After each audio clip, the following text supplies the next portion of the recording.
Hello friends, welcome to DKN channel. Idli batter ratio. So perfect idli செய்வதற்கு 4 class idli அரிசி, 1 class பச்சரிசி and 1 class உளுந்தம்பருப்பு, அதாவது உரத் தால். அப்போ மொத்தத்தில் 5 கிளாஸ் அரிசி, 1 கிளாஸ் உளுந்தம்பருப்பு. இது கரெக்டான ரேஷியோ ஃபார் பர்ஃபெக்ட் இட்லி.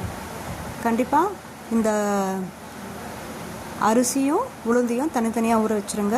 உளுந்தம்பருப்பில் நல்லா அலசிட்டு அதில் கொஞ்சம் வெந்தயத்தையும் ஆட் பண்ணிக்கோங்க. குறைந்தது 3 அல்லது 4 மணி நேரம் இந்த அரிசியும் உளுந்தையும் ஊற வச்சுட்டு பிறகு கிரைண்டரில் முதலில் உளுந்தம்பருப்பையை அரைக்கவும்.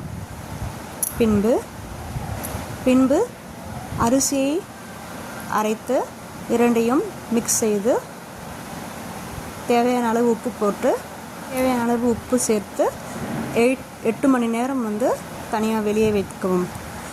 ஸோ இதுதான் ஃப்ரெண்ட்ஸ் பர்ஃபெக்டான இட்லி தோசைக்கு சரியான ratio. Thank you friends. Subscribe and share videos.